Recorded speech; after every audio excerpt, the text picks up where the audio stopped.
Je viens de vivre un moment trop triste dans le métro. Il y avait 3 filles qui en face de moi.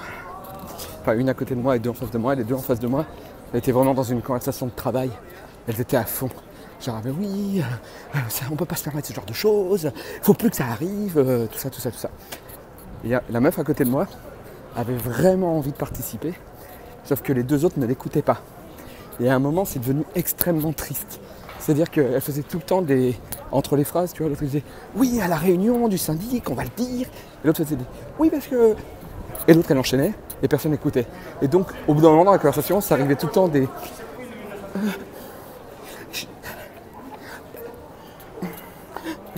Et ça dure 10 minutes. Et je commence à me dire que je suis très triste pour cette fille. Jusqu'au moment où il y a un blanc. Elle peut en placer une. Et au moment où elle en place une, c'est encore plus triste. C'est oui, c'est la réunion, parce qu'il faut que les gens. Je suis d'accord. Blanc. Et les 2 autres se remettent à parler et l'oublient complètement. La tristesse. Bonjour. Mais j'ai un gros truc poilu entre les jambes. Oh. Et parfois, il tire la langue et il mange des mangues. Journal du 20 avril 2018. Aujourd'hui, c'est hypnose. Ouais. C'est rencontre grâce à vous avec un producteur pour peut-être faire le court-métrage CNC. Mais avant tout, c'est prendre une douche parce que faire du roller, ça fait maigrir. Mais surtout, ça fait suer derrière les couilles. Ça, je vous le promets. Grave même. Mon chat me demande de lui ouvrir la fenêtre parce qu'il fait beau. Et je ne le trouve plus dans la maison parce qu'il est là. Ça va? La fenêtre, c'est cool qu'elle soit ouverte? Il y a un petit courant d'air qui arrive jusqu'ici. Alors, pourquoi je veux me faire hypnotiser? En fait, déjà, c'est pas un professionnel que je vais voir, c'est une amie qui prend des cours du soir pour être hypnotiseuse. Donc, je prends des risques parce que ça se trouve, elle n'est pas assez douée, elle va me casser dans la tête, on sait pas, ou me réparer, ce qui serait pas mal. Et elle m'a dit, tu veux te faire hypnotiser, mais que souhaites-tu faire? Arrêter la cigarette? Bah non, je fume pas. L'alcool? Bah non, je bois pas. Et je lui dis, mais tu peux faire tout et n'importe quoi avec ça? Elle me fait, oui, normalement, enfin à peu près. Et j'ai dit, bah écoute, j'ai vendu mon spectacle à une entreprise, et c'est un spectacle que je n'ai pas joué depuis 1 an et demi. Est-ce que tu penses que tu peux me faire retrouver mon texte? Alors que je l'ai joué pendant quasiment 1 an, ce spectacle, quoi. Elle me dit oui, c'est faisable. Donc, aujourd'hui, je vais essayer de retrouver par hypnose mon texte d'il y a 1 an, par fainéantise, parce que je ne veux pas réouvrir mes documents A4 avec tout mon texte de mon spectacle dedans. Voilà. Et allez, c'est parti.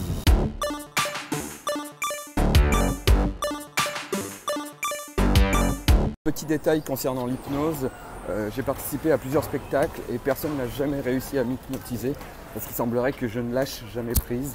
Donc on va voir la surprise si elle va réussir à faire quelque chose ou pas.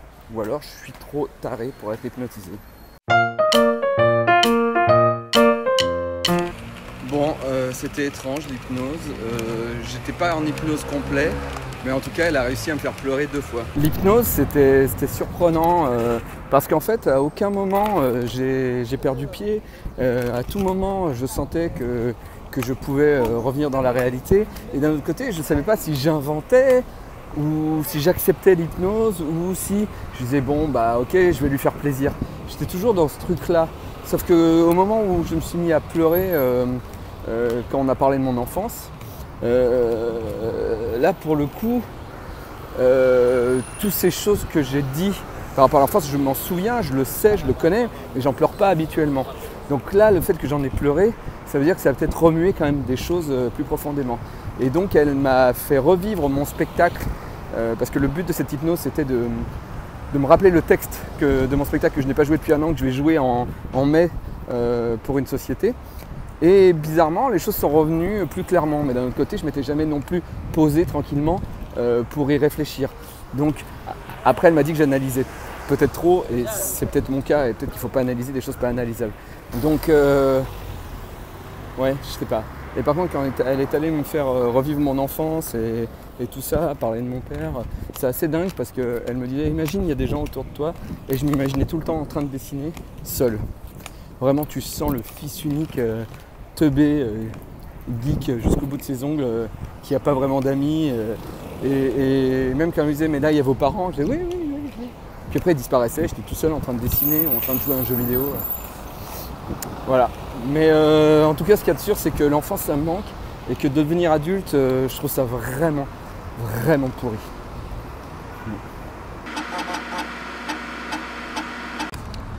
Maintenant, je vais rendez-vous avec le producteur qui voudrait peut-être m'aider pour le court-métrage L'âge de pierre du concours CNC.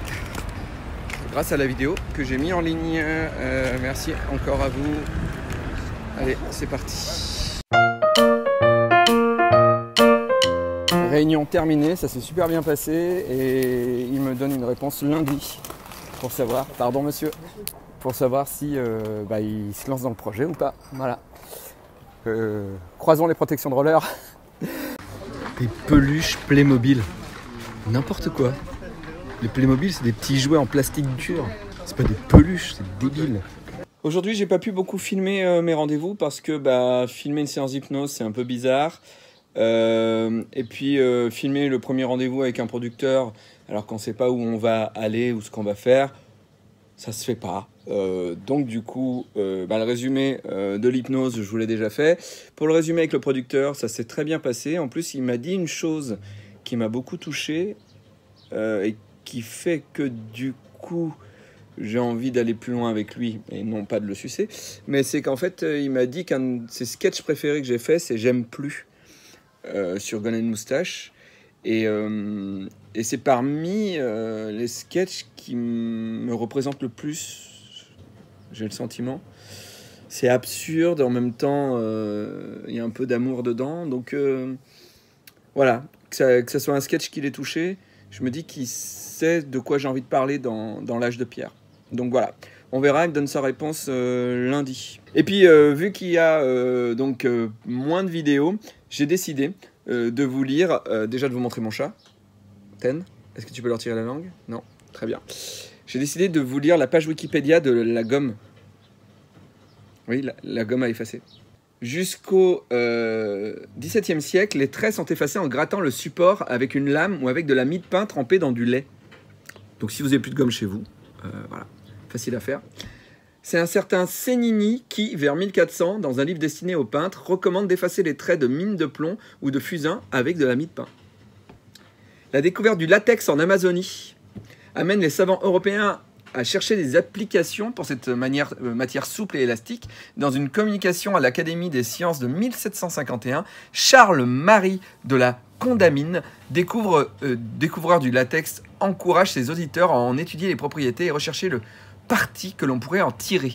La première application, et curieusement, pendant près de 50 ans la seule, sera celle d'effacer des traits de crayon de mine. Mais là où ça nous intéresse le plus, et c'est là où j'ai ri en lisant la page Wikipédia, en 1770, un scientifique et chimiste britannique, Joseph Priestley, note, alors ça c'est là, il a une découverte, le mec, et il note ça. J'ai vu une substance parfaitement adaptée à l'effacement des marques de crayon de graphite sur le papier. Fin. Cette utilisation d'effacer en frottant, en anglais to rub, donnera son nom en anglais au caoutchouc, rubber. La même année, les premières gommes en latex sont vendues en Angleterre par Edward Nairn au prix très élevé de 3 shillings le petit cube d'un demi-pouce. Il faut savoir que la gomme était un truc de riche au départ. Ces gommes à effacer devenaient noires et étaient vendues sous le nom de peau de nègre. Voilà, je vous laisse aller découvrir tout le reste. Voilà, le Wikipédia de la gomme, je suis désolé pour le doigt. Hop, je dis pas ça aux meufs, hein, je dis ça à l'écran. Voilà, si vous avez envie de rire, de loler un petit peu, d'être MDR, allez lire le Wikipédia de la gomme. Allez, je vous laisse. Demain, je suis en dédicace. Enfin, aujourd'hui, donc du coup, avec la vidéo, je suis en dédicace à Nice. Venez me voir à la Fnac. Je repars ce soir. Je suis là le matin et l'après-midi. Et puis moi, je vous donne rendez-vous bientôt. Très bientôt. Ciao. Abonne-toi à ma chaîne si tu veux. Si tu veux.